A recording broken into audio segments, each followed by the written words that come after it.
Goeiemiddag vriende, kort 3 minute videoetjie jong, kom ons praat net gou vandag oor hierdie pragtige versie hierso in Titus 2 vers 13 wat sê, terwyl ons uitsien na hierdie salige hoop en die glansryke verskyning van Jesus Christus. Hoekom sê hy is 'n salige hoop? Weer 'n die, nou jy weet wat beteken die. Daar's net een daarvan.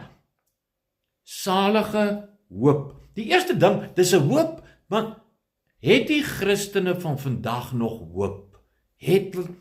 Ons weet, dit staan daar in Korintiërs, geloof, hoop en liefde, maar waar is ons hoop?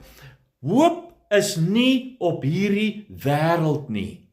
Hoop is 'n uitsig en 'n verlange na die wêreld wat kom, die werklike wêreld. Het Christene hoop?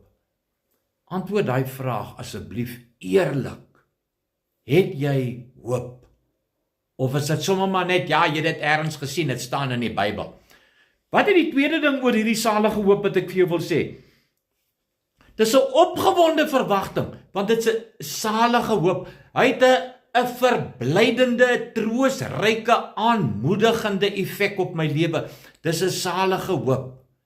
Werklik 'n opgewonde verwagting. Ek sal daaroor praat. Ek sal iets daaroor sê. Ek sal met my kinders daaroor praat en ek sal op hierdie videoetjies sommer elke tweede ene of dit sal ek daaroor praat. Want dit is 'n opgewonde verwagting.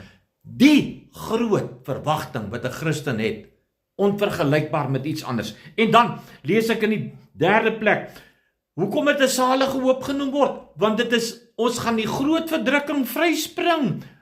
Enige tyd voor die antichrist kom. Daarom, ons weet.